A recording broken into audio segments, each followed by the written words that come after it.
The invitation sat on my desk, cream-colored cardstock with gold embossing, the same stationery my father had used to write my disownment letter 15 years ago.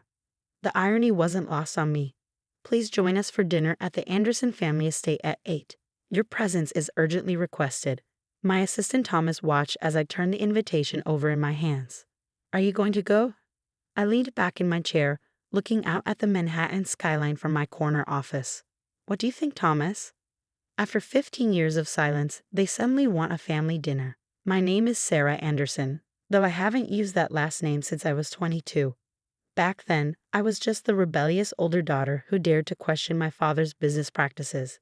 Now I'm Sarah Wu, CEO of Avalon Industries, one of the fastest-growing technology companies in the world. And I just signed the papers to buy out Anderson Technologies, my family's failing company. The merger documents are ready, Thomas said, placing a thick folder on my desk. Everything's set for next week's board meeting. I nodded, still staring at the invitation. Have you seen the latest numbers from Anderson Tech? Thomas pulled up a tablet, scrolling through reports.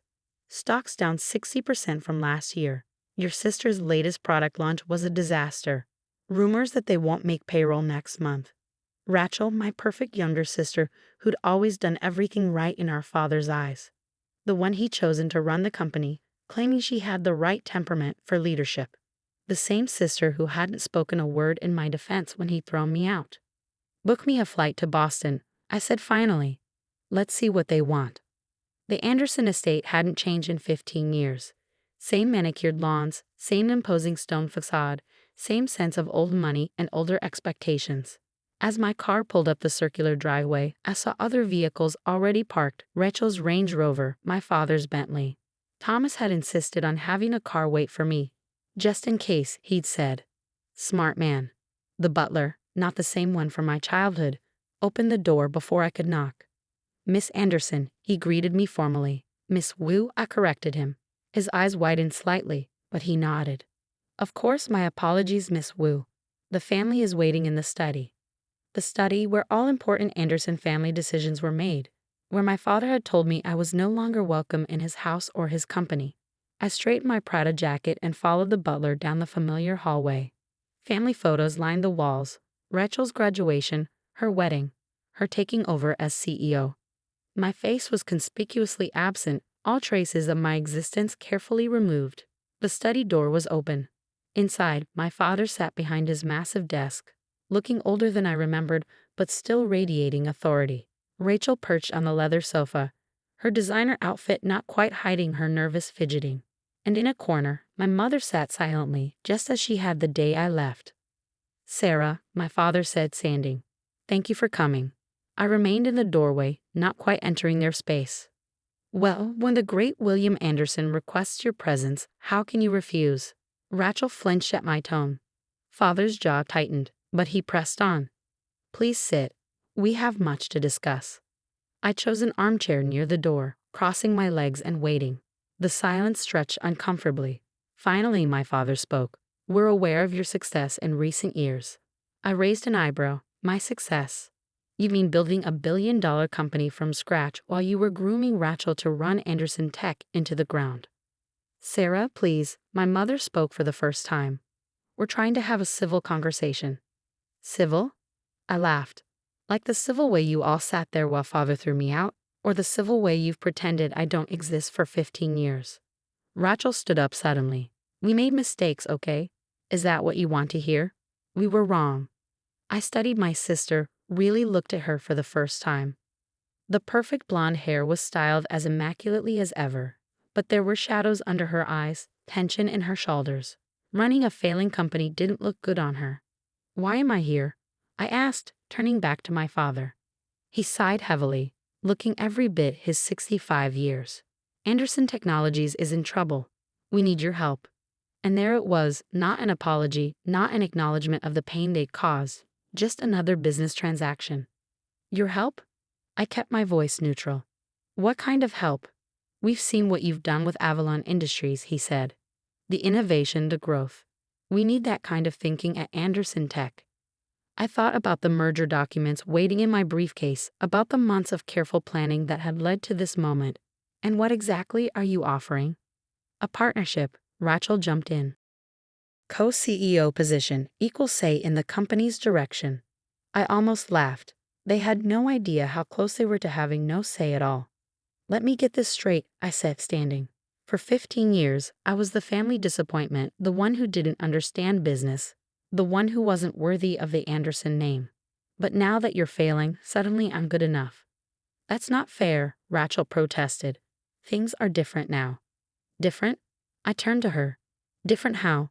Because you failed at the job you were handed on a silver platter. Because you couldn't handle the responsibility you were so sure you deserved.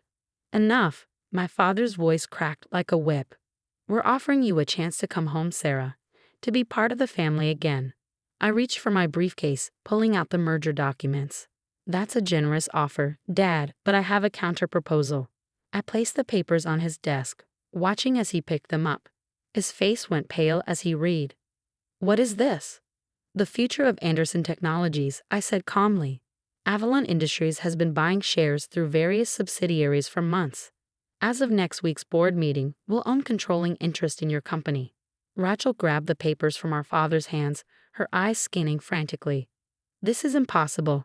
You can't? Can't what? I asked. Can't outmaneuver the mighty Andersons, can't build something bigger and better than you, can't take everything you thought was yours. My father stood up, his face red with anger. You planned this, all of it. No, Dad, you planned this. The moment you decided Rachel was more worthy of your trust, your love, your legacy, you set this in motion. I just learned from your example. We'll fight this, he threatened. We have lawyers. Yes, you do, I agreed. The same lawyers who helped me structure this deal. Turns out loyalty can be bought. Another lesson I learned from you. The silence in the study was deafening. My mother had gone completely still, her hands clasped tightly in her lap. Rachel looked like she might be sick, and my father, he just kept staring at the merger documents like they might somehow change if he glared at them long enough. The board meeting is next Tuesday, I said, standing up. I suggest you take the weekend to come to terms with this. Please. My mother finally spoke, her voice trembling. Sarah, we're your family. I turned to her, feeling the old pain surface. Family? Where was this family when Dad threw me out? When Rachel took everything that should have been shared between us? When I was struggling to build something of my own? You never needed our help, Rachel said quietly. Look at what you've built. I laughed, the sound sharp and bitter. You think Avalon Industries happened by magic? I worked 18-hour days for years. I lived in a tiny apartment, ate ramen noodles, and pitched to every investor who would listen. And you know what kept me going? Knowing that someday I'd be strong enough to make you all see what you threw away. My father finally found his voice. So this is revenge. No, Dad, this is business. Isn't that what you always taught us? Never let emotions cloud your judgment. I picked up my briefcase. Anderson Technologies is failing. Avalon Industries can save it. The fact that I get to do it, that's just what did you use to call it? A fortunate business opportunity. As I turned to leave, Rachel caught my arm. Wait, what's going to happen to us? To our jobs? I looked at my sister, really looked at her. The golden child who'd had everything handed to her, who'd never had to fight for anything in her life. For a moment, I almost felt sorry for her. That depends, I said. Are you willing to earn your position for once? Before anyone could respond, my phone buzzed. I glanced at the screen. Thomas, right on schedule. I have to take this, I said, stepping into the hallway. Thomas, how did the board calls go? Better than expected, he reported. Most of them are already on board with the merger. They've seen the numbers. They know Anderson Tech can't survive without outside intervention. Good. And the press release? Ready to go after Tuesday's meeting. The business papers are already speculating about a possible buyout. Your father's mismanagement and Rachel's failed product launches have made it an easy sale. I ended the call and turned to find my mother standing in the doorway. You thought of everything, haven't you? She asked softly. I had to, I replied. You all taught me that nothing less than perfection was acceptable. She flinched. We were wrong, Sarah. About so many things. Yes, you were. Can we? Is there any way to fix this? I studied her face, the same face that had watched silently as my father destroyed my life 15 years ago. Fix what, Mom? The company, the family. Some things can't be fixed, I said. They can only be rebuilt. And rebuilding requires change. Back in the study, my father had moved to the window, staring out at the gardens where he'd once taught Rachel and me about the importance of the Anderson legacy. "What are your terms?" he asked without turning around. "For the company? They're in the merger documents. For the family?" I paused. "That's more complicated." Rachel looked up from where she'd been reading the merger papers. "You're not firing everyone, are you? There are people who depend on those jobs." "Unlike you, I actually care about the employees," I said. "Anyone who's qualified and willing to adapt will have a place in the new organization. But there will be changes. Big ones." "And us?" she asked quietly. "That depends on you. Are you willing to start at the bottom? Learn the business properly? Prove you deserve your position?" She nodded slowly. I think I need to." "Good, because that's your only option if you want to stay with the company." "And me?" My father turned from the window.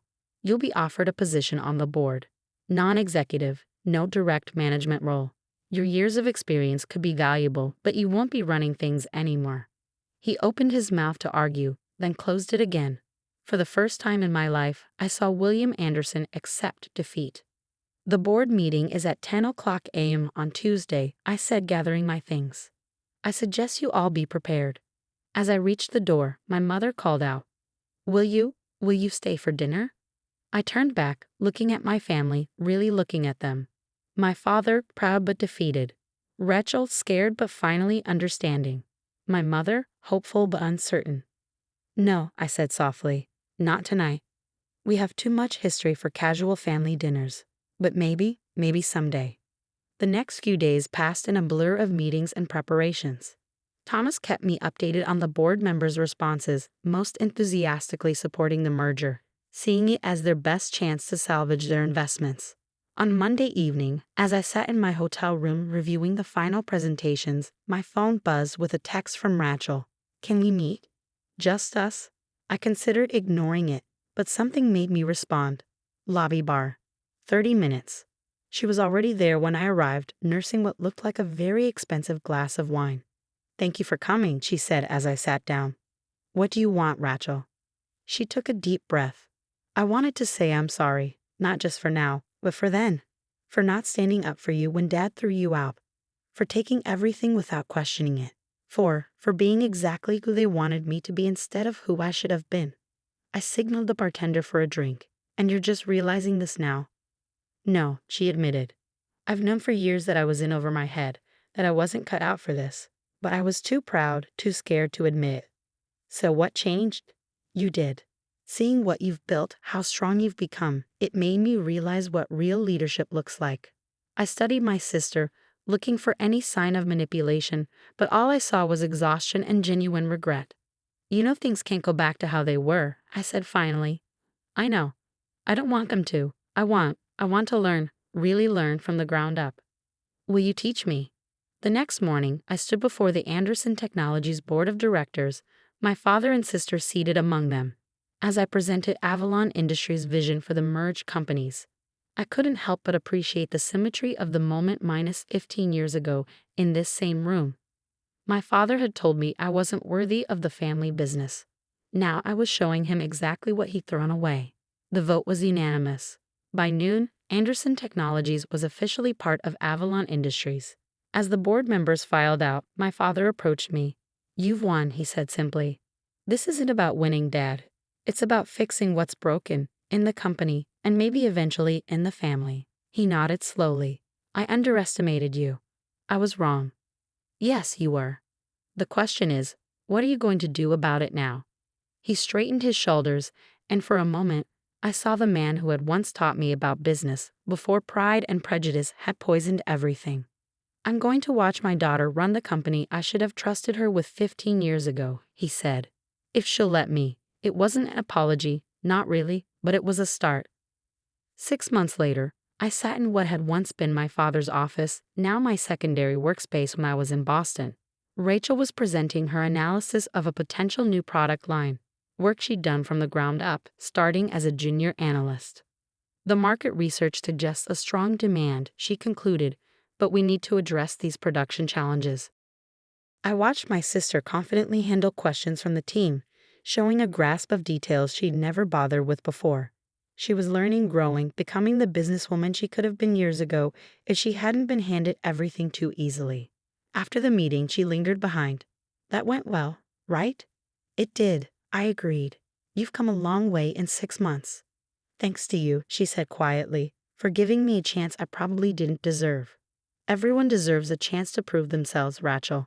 Even spoiled little sisters who take 15 years to grow up. She laughed, a real laugh, not the artificial one she perfected for society parties. Mom asked me to remind you about Sunday dinner. I've been to exactly 2 family dinners in the past 6 months. They were still awkward, still heavy with unspoken words and lingering hurt. But they were also something else. A beginning. Maybe, I said. I have a lot of work to do. You always have a lot of work to do, Rachel pointed out. But maybe that's not all there is to life. Maybe sometimes family dinner is just family dinner. I looked at my sister, really looked at her. The entitled princess was gone, replaced by someone more real, more substantial. Maybe, I agreed. Later that evening, as I worked late in the office, I found myself looking at an old photo I kept in my desk. Me and Rachel as children, before expectations and favoritism had torn us apart. We were smiling, arms around each other, unaware of the years of pain and separation ahead. My phone buzzed. A text from Thomas. Board reports show Key 3 profits up 40% since merger. Anderson Tech Division exceeding all projections. I smiled, thinking about how far we'd all come. My father was learning to be a board member instead of a dictator. Rachel was earning her place instead of expecting it. Even my mother was finding her voice, slowly but surely. And me? I was learning that sometimes the best revenge isn't revenge at all. Sometimes it's showing people exactly what they missed out on, and then maybe giving them a chance to make it right. I picked up my phone and texted Rachel. Tell Mama